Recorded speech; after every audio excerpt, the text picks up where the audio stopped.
গর্জি উঠে দাঁড়াইল মানে বিরিয়ানি লেগে এই যে খালাস ঠিক আছে না বাহ মাশাআল্লাহ আমরা সবাই পাইয়া লাইলাম ঠিক না এই জন্য আমি একটু শক্ত করে দমক দিলাম আমল হয়ে গেল মাশাআল্লাহ আল্লাহু আকবার আল্লাহু আকবার আল্লাহু আকবার আল্লাহু আকবার আল্লাহু আকবার আল্লাহু আকবার আল্লাহু আকবার আল্লাহু আকবার আল্লাহু আকবার আল্লাহু আকবার আল্লাহু আকবার আল্লাহু আকবার আল্লাহু আকবার লা ইলাহা ইল্লাল্লাহ ওয়াহদাহু লা শারীকা লাহু লাহুল মুলক ওয়া লাহুল হামদ ওয়া হুয়া আলা কুল্লি শাইইন কাদির লা ইলাহা ইল্লাল্লাহ ওয়াহদাহু লা শারীকা লাহু লাহুল মুলক ওয়া লাহুল হামদ ওয়া হুয়া আলা কুল্লি শাইইন কাদির সবাই মিলে ইনশাআল্লাহ দোয়া করেন নিজের জন্যই দোয়া করেন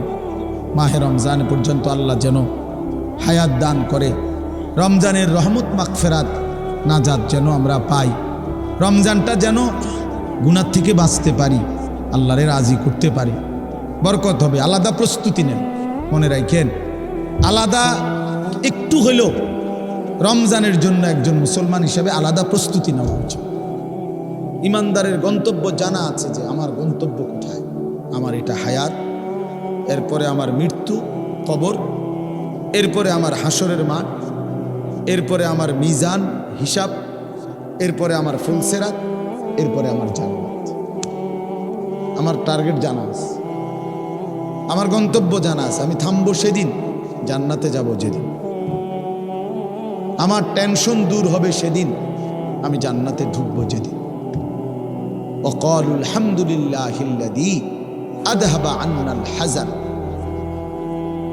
কোরআনুল কারীমের মধ্যে আছে আল্লাহ তাআলা বলেন জান্নাতি বান্দা জান্নাতে ঢুকে বলবে আল্লাহ আপনার প্রশংসা করছি আজকেই আমার চিন্তা পেরেশানি জীবনের তরে শেষ হলো আজ আমি জান্নাতে ঢুকলাম এবার আমি নিশ্চিন্ত হলাম নিশ্চিন্ত আর কোনোদিন এই জান্নাত থেকে বের হতে হবে আল্লাহ তাআলা বলেন আর কখনোই এখান থেকে বের হইতে হবে না খালিদিনা ফিহা আবাদা চিরস্থায়ী চলেন বাপ তো এই জন্য বললাম নিজেদের ছেলে নিজেদের মেয়ে নিজেরাও ইনসাফের সাথে ভাইবেন যে আপনি আখিরাত চিনেন কিনা আপনার ছেলে মেয়েগুলো যেই জীবন পরিচালনা করতেছে এতে কি মনে হয় এতটুকু আন্দাজ করা উচিত যে আমার ছেলে আসলে আখিরাত চিনে কিনা আমার ছেলের সামনে কোনো গন্তব্য আছে কিনা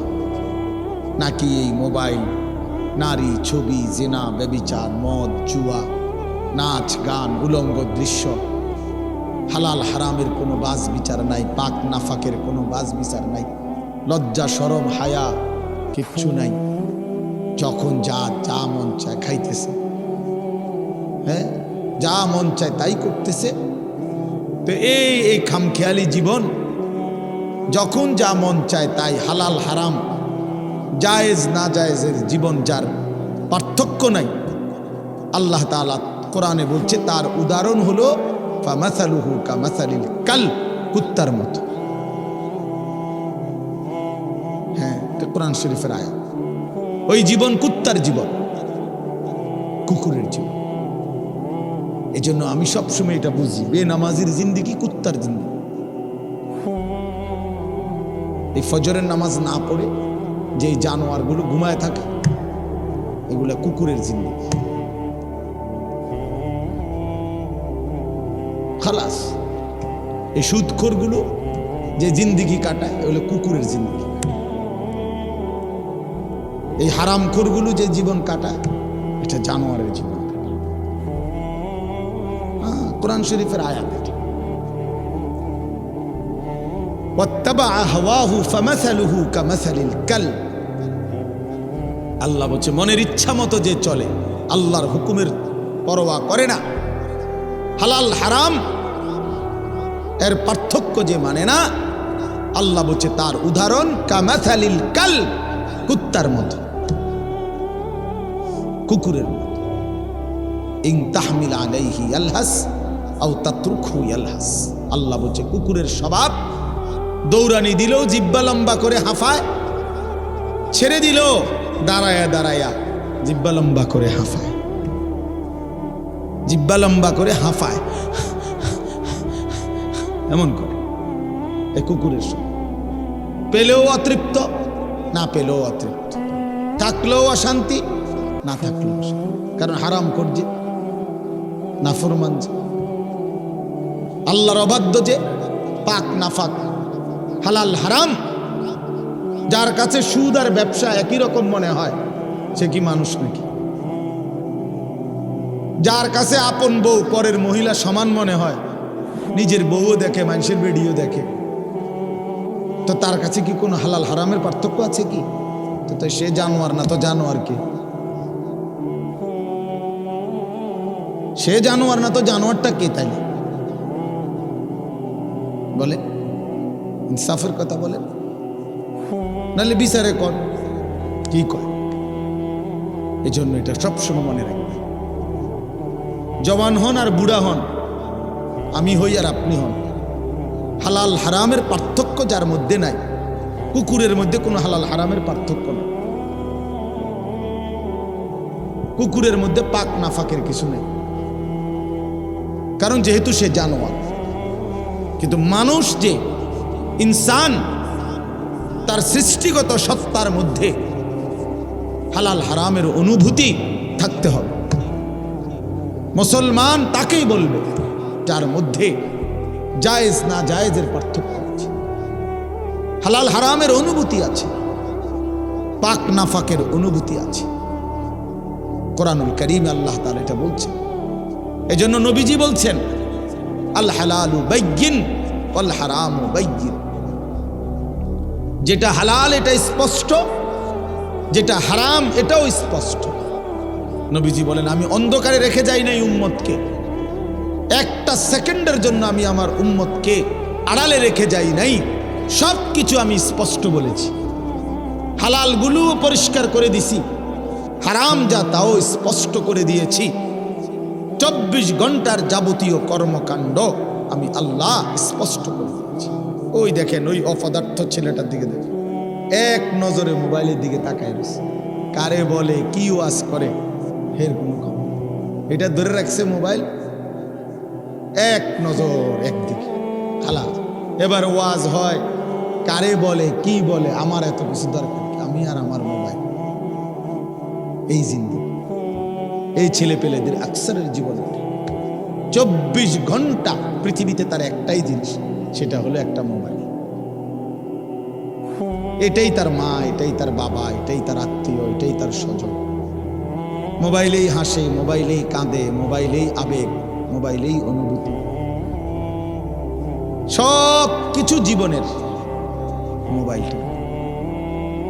কোত্থেকে আসলো, কে বানাইলো, কে সৃষ্টি করলো, কেন পাঠাইলো, কে আমারে বানাইলো, আমি কোত্থেকে আসলাম, কেন রাত হয়, কেন দিন হয়, আমার কোনো দায়িত্ব আছে কিনা আমার আল্লাহর পক্ষ থেকে, কিচ্ছুর কোনো সামান্যতম বুঝ বুদ্ধি আকল দিমাগ কিচ্ছু না। 365 দিন, এক বছরে কোনো দিন নামাজ পড়ে না, তারও কিছু মনে পড়ে না, কেউ তারে মনে করায়ও দেয় না। আর মা কি, কেউ একটু বলেও না যে কিরে বাপ, তুমি যে এক ওয়াক্ত নামাজ পড়ো না, তুমি মুসলমানের বাচ্চা হইলা কেন, তুমি মানুষের বাচ্চা হইলা কেন? তার মা একটাবার বলে না, মায়ে কেমন, সন্তানেই কেমন। আমার খুব আফসোস লাগে, এটা খুব আফসোস লাগে। মাঝে মাঝে মনটা চায় যে কি আসলে কি মুসলমান এত পাষাণ হইল কেন? বাপে কেমন, সন্তানেই কেমন, মাই কেমন, মেয়েটাই কেমন। কেউ পর্দা করে না, মাও বেপর্দা, মেয়েও বেপর্দা। বাপ ফুজি ছেলে মেয়ে সবাই মিলে টেলিভিশন চায়, একসাথে নাচ গান নর্তকীর ছবি নাটক সিনেমা দেখতেছি। ছি ছি ছি ছি, কত নিকৃষ্ট মুসলমান, কত বেশরম, বেহায়া, নির্লজ্জ হইলে এত বড় বেশরম হইতে পারে? আত্মমর্যাদা, আত্মসম্মান, লজ্জা যদি এক বিন্দু থাকতো, তাইলে তো বাবা জিজ্ঞেস করতো যে কিরে বাপ, তুই মুসলমানের ঘরে জন্ম নিয়া এক ওয়াক্ত নামাজ পড়ে না, তুই কেমনে রে আমি মুসলমানের সন্তান হইলি? তুই মুসলমানের ঘরে সন্তান হইলি কেমন? আরে এইটা তো আগে বোঝাপড়া করার বিষয় ছিল। তোর বিদেশ, তোর চাকরি, তোর দাখিল, তোর এসএসসি বেড়া, এডি বাদ দে বেড়া, থো বেড়া, এডি পরের কথা বেড়া। আগে তুই মুসলমানের বাচ্চা কিনা আগে এটা বল বেটা। তোর নামাজের বোঝাপড়া কর আগে বেটা। কিসের তোর বিদেশ, আবার কিসের তোর দেশ? তোর চাকরি দিয়ে আমি করব কি? তোর ব্যবসা দিয়ে আমি করবো কি? তোর উপার্জন খাইয়া আমি করবো কি বেটা? তুই তো হারাম কর, তুই তো নাফরমান। এতটুকু যদি বিবেক বাবার না থাকে, সেটা কেমন বাপ? এ কেমন অভিভাবক? এ কেমন মুসলমান মা বাবা যাদের হৃদয়ে এই কথা আসলো না? আপনার তো উচিত ছিল আগে এই বোঝাপড়া করা। আগে ছেলের সাথেই বোঝাপড়া করেন। তুই মুসলমানের বাচ্চা কিনা আগে এটা বল। মুসলমানের বাচ্চা 16 বছরে এক ওয়াক্ত নামাজ ছাড়া থাকে কেন? কথা বলেন, ইনসাফ কি বলে? ইনসাফের কথা বলেন, বিচারের কথা বলেন। ছেলেগুলোকে আপনারা এভাবে ছেড়ে দিলেন, আর তোমরা ছেলেরাও বাবা এইভাবে নষ্ট হয়ে গেল। অনাদরে, অবহেলায় এমন সুন্দর জীবন, এমন সুন্দর যৌবন, শরীর, স্বাস্থ্য সব শেষ করে দিলাম। একবারও মনে পড়লো না তোমারও তো শেষ আছে বাপ। রাত যেমন ভোর হয়, দিন যেমন রাত হয়, তোমারও হায়াতও একদিন শেষ হয়।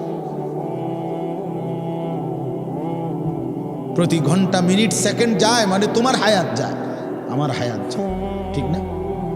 তো আল্লাহ আমাদেরকে বুঝ দান করেন।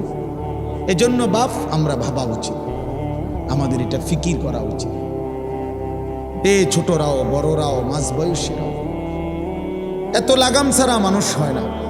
মুসলমানের জীবন এত বড়, জন্তু জানোয়ারের মতো হওয়ার কথা না বাবা। হ্যাঁ, গুনাহ হইতে পারে, গুনাহ আমারও আছে, আপনাদেরও আছে, গুনাহ হইতে পারে, হবে। সেটা হলো হুচট খাওয়া। মানে চলার পথে আমি 10 কিলো পথ হাঁটলাম, আমি 30 কিলো পথ গেছি এক জায়গা থেকে আরেক জায়গায়। তো এই চলার পথে হয়তো একবার আধবার পড়ে যাইতে পারি, পিছলা খাইতে পারি, ঠিক আছে, এটা হইতে পারে। কিন্তু আমি বুঝি 30 কিলোমিটার একেবারেই ফিরে রইলাম, পিছলা খাইয়া রইলাম। তাহলে ভুল আমার হইতে পারে, গুনাহ আমার হইতে পারে। আমার 6 মাসে কোনোদিন নামাজ ছুটে যাইতে পারে। আমি জীবন চলার পথে কখনো কাউকে রাগ করতে পারি, গালি দিয়া লাইতে পারি। এটা তো হওয়া স্বাভাবিক, হইতে পারে। কিন্তু লাগাতার প্রতিদিন একরকম, এটা মুসলমান? কথা বুঝছেন কিনা আমার? আপনি বুঝি এখানে প্রত্যেকদিন মিশা কথা কইবেন, আপনি বুঝি প্রতিদিন সুদ খাইবেন, আপনি বুঝি প্রত্যেক দিন ওজনে কম দিবেন, এটা বুঝি মুসলমান? আপনি বুঝি একদিনও নামাজ পড়তেন না, আপনি বুঝি 365 দিনে কোনোদিন ফজরের নামাজ পড়তেন না, এটা মুসলমান? তো এটা তো হুচট খাওয়া না, এটা তো গাদ্দারি, এটা তো ইচ্ছা করে ঠান্ডা মাথায় ধীরে সুস্থে ভেবে চিনতে আল্লাহর সাথে গাদ্দারি করতেছে, আল্লাহরে বুড়া আঙ্গুল দেখাইতেছে যে দেখো কইলা কেন সেজদা দিতাম না, চাই কিতা করতাম। আল্লাহ বলবে অসুবিধা নাই বান্দা, বাতে না খাও, আর তো বেশি কিছু না, দুগা খানাই তো খাও আর ঘুম যাও, খানা তো কুত্তাও খায়। তবে মনে রাখো কবরে আইসো একটা লাথি দেওয়া মু ফেরেশতারে দিয়া, একটা লাথি, এক লাথিতে বুঝবা আমার নাফরমানির শাস্তি কি। কাল্লা সাউফা তা'লামুন সুম্মা কাল্লা সাউফা তা'লামুন, আল্লাহ বলে বান্দা কবরে আইসো, আমি বুঝায় দেব আমার নাফরমানির শাস্তিটা কি। ফেরেশতা দুই কান বরাবর, আল্লাহর নবী বলছেন নাফরমানের কবরে ফেরেশতা ফায়াদরিবু দারবাতান বাইনা উযুনাইহি, দুইটা কান বরাবর ঘাড়ের মধ্যে প্রত্যেকটা আঘাত করবে লোহার হাতুড়ি দিয়ে। ফায়াসিহু সাইহাতান, নাফরমান কবরে এত জোরে চিৎকার করবে, ইয়াসমাউহা মান ইয়ালিহি ইল্লা সাকালাইন। আল্লাহর নবী বলেন দুনিয়াবাসী মানুষ এবং জিন ব্যতীত আল্লাহর সব সৃষ্টি ওই বেঈমানের কবরের চিৎকার শুনতে পাবে, এমন জোরে চিৎকার দিবে। একটা একটা আঘাত এভাবেই চলবে কিয়ামত পর্যন্ত, এভাবেই চলবে কিয়ামত পর্যন্ত। আল্লাহর নবী সাল্লাল্লাহু আলাইহি ওয়াসাল্লাম বলেন নাফরমান পাপীকে যখন কবরে রাখা হবে, তিনটা প্রশ্নের উত্তর যখন নাফরমান দিতে পারবে না, সাথে সাথে কবর তারে এত জোরে একটা চাপ দিবে, একটা চাপ দিয়া ডান পাশের মাটি বাম দিকে, বাম দিকের মাটি ডান পাশে চলে আসবে। হাত্তা তাখতালিফা আদলাউহু, আল্লাহর নবী বলেন ডান পাশের পাজরের হাড্ডি ভাইঙ্গা বাম পাশে ঢুকে যাবে, বাম পাশের হাড্ডিগুলো ভাইঙ্গা ডান পাশে ঢুকে যাবে। নবীজি দেখায় দিছে হাত্তা তাখতালিফা আদলাউহু, এইভাবে দুই আঙ্গুল একটা যেমন আরেকটার মধ্যে ঢুকে যায়, আল্লাহর নবী বলেন এভাবে পাজরের হাড্ডি একটা আরেকটার মধ্যে ঢুকে যাবে। কি বাপ মনে করছো তোমারে এমনে এমনে ছেড়ে দিব? কি মনে করছো যার ভাত খাইলা তার বুঝি হিসাব দিতে হবে না? কি মনে করছো মুফত এটা? হ্যাঁ, কার পানি পান করেছো, কার ভাত খেয়েছো, কার আসমান, কার জমিন, কার চন্দ্র, কার সূর্য ব্যবহার করেছো বান্দা? কার এটা? তোমার আব্বার? শরীরটা তোমার বাপের নি, চোখ নাক কান তো তোমার আল্লাহর। আলাম নাজআল লাহু আইনাইন ওয়া লিসানান ওয়া শাফাতাইন। আল্লাহ বলে বলো না বান্দা আমি কি দুইটা চোখ দেই নাই? ওহ বাবা কথা কই, আমি কি জিহ্বাটা দেই নাই? আমি কি দুইটা ঠোঁট দেই নাই? তো উত্তরে কি বলবেন যে না দেন নাই? কি বলবেন? কথা বলেন। তো এই কথা বলার হিম্মত আছে কারো যে আল্লাহ আপনি চোখ দেন নাই, আপনি ঠোঁট দেন নাই? কারো সাহস আছে কিনা এটা বলার? তাইলে আল্লাহই তো দিয়েছেন। আলাম নুসিহ জিসমাকা, হাদিসে আছে নবীজি বলেন আল্লাহ জিজ্ঞেস করবে হাসরের মাঠে, বান্দা বলো না আমি কি তোমার শরীরটা সুস্থ রাখি নাই? ওয়ানুরভিকা মিনাল মা, আমি কি প্রতিবার তৃষ্ণার্ত অবস্থায় তোমারে আমি আল্লাহ তো আমি কি পানি পান করাই নাই? আমি তো পানি পান করিয়েছিলাম, আমি তো তৃষ্ণা নিবারণ করেছিলাম, আমি তো ক্ষুধার চাহিদা পূরণ করেছিলাম, আমি তো কায়নাতের সূর্য চন্দ্র আলো বাতাস দিয়েছিলাম। ওয়াজআলনা নাওমাকুম সুবাতা, আল্লাহ বলে সারাদিনের ক্লান্তি দূর করার জন্য রাত্রি গভীরের ঘুম আমি আল্লাহই তো বানিয়েছি। ওয়াজআলনাল লাইলা লিবাসা, অন্ধকার কালো চাদর দিয়ে ঢেকে পৃথিবীটাকে অন্ধকারাচ্ছন্ন করে দিয়েছি আমি আল্লাহই তোমার ঘুমের উপযুক্ত পরিবেশের জন্যে। আবার দিনের বেলা আলোকিত করে দিয়েছি তোমার উপার্জনের সুবিধার জন্যে। রাতে তুমি ঘুমাইবার জন্য অন্ধকার করে দিয়েছি, দিনে তুমি রোজগার করবা এই জন্য আলোকিত করে দিয়েছি। সুবহানাল্লাহ। ওয়াজআলনান নাহারা মাআশা, উপার্জনের জন্য দিন বানিয়েছি, ঘুমাইবার জন্য রাত বানিয়েছি। ওয়াজআলনা সিরাজান ওয়াহাজা, একটা উজ্জ্বল সূর্য আমি আল্লাহই বানিয়েছি। وأنزلنا من المعصرات ماء ثجاجا জমাট বাঁধা মেঘ থেকে আমি আল্লাহ অঝোর ধারায় বৃষ্টি নামিয়েছি। এই জমিনটাকে সিক্ত নরম করেছি, ছোট্ট ছোট্ট ছিদ্র বানিয়েছি। তোমার অনাদরে ফেলে দেওয়া দানা আমি আল্লাহ কুদরতি স্বয়ংক্রিয় মেশিন দিয়ে আমি আল্লাহ জমিনের নিচে আমি নিয়ে এসেছি। কয়দিন পরে আবার আমি আল্লাহ সেই ছোট্ট দানা থেকে নতুন গাছ বের করে দিয়েছি। লিনুখরিজা বিহি হাব্বান ওয়া নাবাতা। তাহলে রিজিকের ব্যবস্থা আমি করলাম, ঘুমের ব্যবস্থা আমি করলাম, উপার্জনের পরিবেশ আমি করে দিলাম, শরীর স্বাস্থ্য জীবন যৌবন আমি দিলাম। আমি কেন সেজদা পেলাম না? আল্লাহ যদি বলে বান্দা আমি কি অপরাধ করলাম, আমি তোমার এত কিছু দিয়ে আমি কি অন্যায়টা করলাম যেই অপরাধের কারণে তুমি আমারে সেজদা দিলা না? কি বলবা যুবক? নাফরমান যুবক কি বলবা?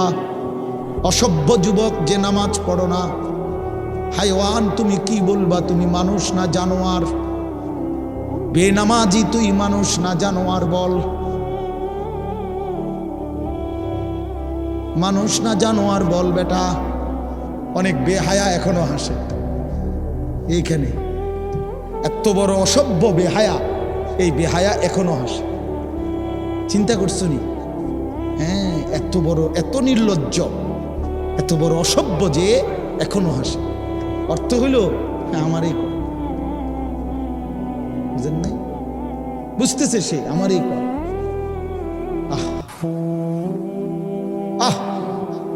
আমার মনে হয় কুকুরে কইলে কুকুর মাথা নামাই দেবে।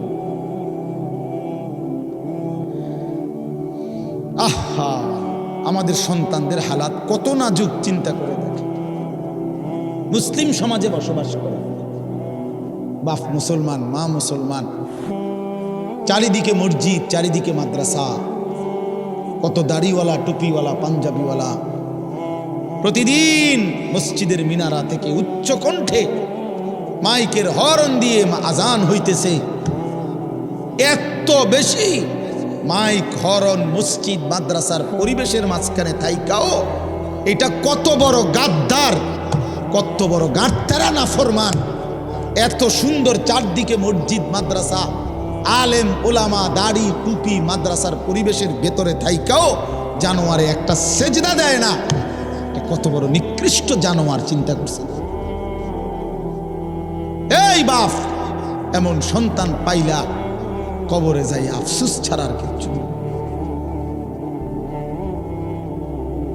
আজকে যদি এই আফ্রিকার জঙ্গলে থাকতো তাহলে হয়তো যে বাবা এত বড় আফ্রিকার জঙ্গলে ছিলাম যেখানে কোনো দিন কোনো আজান হয় নাই, যেখানে কোনো মসজিদ দেখি নাই, মাদ্রাসা দেখি নাই, আল্লাহ চিনব কোত্থেকে?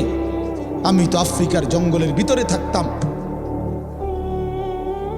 বলেন,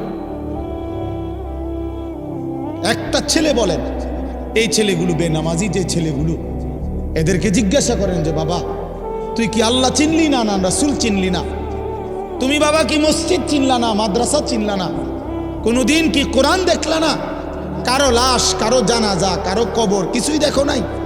কিচ্ছুই তোমার কলজার মধ্যে কোনো এক বিন্দু কোনো বিবেক অনুভূতি জাগাইল না? শুধু নারী, শুধু একটা মোবাইল, শুধু একটা ছবি, শুধু একটা অশ্লীল দৃশ্যের কাছে হেরে গেলা। ছেলেরা বলো বাবা, তোমরা বলো, কার কাছে হাইরা গেলা? কেমনে হাইরা গেলা তুমি? তোমার বাপ মুসলমান, মা মুসলমান, তোমার ঘর মুসলমান, তোমার দাদা দাদি, নানা নানি, চাচা মামা, ফুফা খালু সব মুসলমান। তোমার এলাকার চারদিকে আজান হয়, তোমার মহল্লার প্রত্যেক গলিতে গলিতে মাদ্রাসা আছে, কোরআনের ঘর আছে। তোমারই কোনো না কোনো চাচাতো ভাই, মামাতো ভাই, ফুফাতো ভাই, আত্মীয় কেউ না কেউ হাফেজে কোরআন আছে, আছে না? তালেবে ইলম আছে, মাদ্রাসায় পড়ুয়া আছে। এত কিছু দেখার পরেও যার কলিজায় এক ওয়াক্ত নামাজ পড়তে মন চায় না, তার দিল পাথরের চাইতে শক্ত।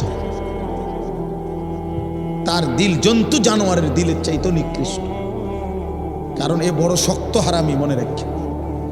সে কিছুই মনে করে না আল্লাহকে, কিছুই মনে। এত মসজিদ মাদ্রাসা, এত নামাজ রোজার এত চিহ্ন দেখাও তে কয় যে আমি কিছুই বিশ্বাস করি না। আমি বিশ্বাস করি আমার জীবন হলো মোবাইল, আমার জীবন হলো নারী, আমার জীবনের অর্থ হলো ছবি, আমার জিন্দিগির মাকসাদ হলো উলঙ্গ ছবি দেখা, নর্তকী দেখা, জিনা ব্যভিচারের দৃশ্য দেখা, মদের আড্ডা, জুয়ার আড্ডা, নারীর আড্ডা, কোনো অশ্লীল মেয়ের পিছনে জীবনটা শেষ করে দেওয়া। খালাস, আমি বুঝছি এটাই জীবন। কিসের মসজিদ, কিসের মাদ্রাসা, কিসের আল্লাহ, কিসের রাসূল, আমি এগুলা বুঝি না। এতটা উল্টে গেল কেন? এত বড় লানত হলো কেন বলেন বাবা? অতএব আপনাদের কাছে অনুরোধ করলাম, আপনারা আপনাদের বিবেককে নিয়ে ভাবেন। তোমরা ছেলেরাও বাবা রাগ হইও না, বুঝতে শিখো বাবা।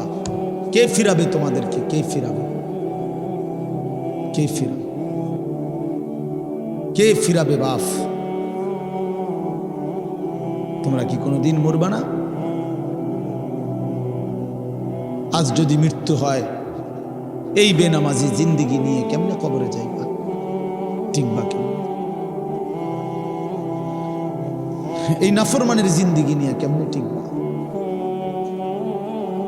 এই জন্য আমরা প্রত্যেকেই প্রস্তুতি নেই। যদি ভাবতে শিখি, বুঝি, সামান্য অনুভূতি জাগে, তাহলে এই অনুভূতিটাকে কাজে লাগাবার একটা বড় সুযোগ, পিছনের গুনাহ মাফ করে নতুন করে নিজেকে আল্লাহর ইবাদত, ঈমান, আমলের দ্বারা সজ্জিত করার একটা মৌসুম আসতেছে। সেটা হলো মাহে রমজান। মাহে রমজান বড় বেশি সুযোগ আসতেছে। আল্লাহ যদি দয়া করে হায়াত দেয়, তো পিছনের সব গুনাহ মাফ করিয়ে নতুন সাজে নিজেকে সজ্জিত করার, আখিরাতের রঙে রঙিন করার, জান্নাতের রঙে নিজেকে গড়ে তোলার এক শ্রেষ্ঠতম মাস মাহে রমজান। রমজান মানে অন্য কিছু, রমজান মানে ভিন্ন কিছু। রমজান মাসে মানে নিজেকে বদলানোর মাস, রমজান মানে নিজেকে পরিবর্তনের মাস, রমজান মানে নিজেকে আখিরাতের রঙে রঙিন করার মাস, রমজান মানে আল্লাহ তাআলার মহব্বতে, রাসূলুল্লাহ সাল্লাল্লাহু আলাইহি ওয়াসাল্লামের মহব্বতে ডুবে যাওয়ার মাস। এটা আমাদের সামনে। আল্লাহ আমাদের জন্য রমজানের হায়াত ভিক্ষা দান করেন। আল্লাহ যেন আমাদের সকলকে রমজান পর্যন্ত পৌঁছিয়ে দেন। এই আয়াত দেখেন, আল্লাহ তাআলা বলছেন, ইয়া আইয়ুহাল্লাযীনা আমানু, হে ঈমানদারগণ, কুতিবা আলাইকুমুস সিয়াম, তোমাদের উপরে রোজা ফরজ করা হলো, কামা কুতিবা আলাল্লাযীনা মিন ক্বাবলিকুম, যেমনটা ফরজ করা হয়েছিল তোমাদের পূর্ববর্তীগণের উপর, মানে পূর্বের ঈমানদার উম্মতদের উপর। কেন ফরজ করা হলো রোজা? উদ্দেশ্য কি? আমি আল্লাহর, লাআল্লাকুম তাত্তাকুন, যেন তোমরা মুত্তাকি হতে পারো, মুত্তাকি হইতে পারো, আল্লাহ বিরু হইতে পারো। আর মুত্তাকি হলে কি লাভ হবে? উইদ্দাত লিল মুত্তাকিন, আল্লাহ বলে জান্নাত বানানোই হয়েছে মুত্তাকিদের জন্য। মুত্তাকি হবে তো জান্নাতি হবে, জান্নাতি হবে। এই আয়াতটার অল্প একটু কথা, আমি এই আয়াতটাই পড়ছি, সূরা বাকারার 183 নম্বর আয়াত, দ্বিতীয় পারা, দ্বিতীয় সূরা। এটার উপর আর একটু কথা বললে আমার কথা শেষ। আমরা আমাদের যদি পরিবর্তন চাই, পরিবর্তনের সুযোগ মাহে রমজান। আমরা যদি আখিরাত সাজাইতে চাই, আমাদের জন্য শ্রেষ্ঠ সুযোগ মাহে রমজান। আমরা যদি ঘুরে দাঁড়াইতে চাই, আমাদের জন্য শ্রেষ্ঠ সুযোগ মাহে রমজান। মাহে রমজান, আল্লাহ নাফরমানির এই জিন্দিগি আমি ছেড়ে দেব, আপনার রঙে রঙিন হব, তাইলে শ্রেষ্ঠতম সুযোগ মাহে রমজান। মাহে রমজানের মধ্যে অসম্ভব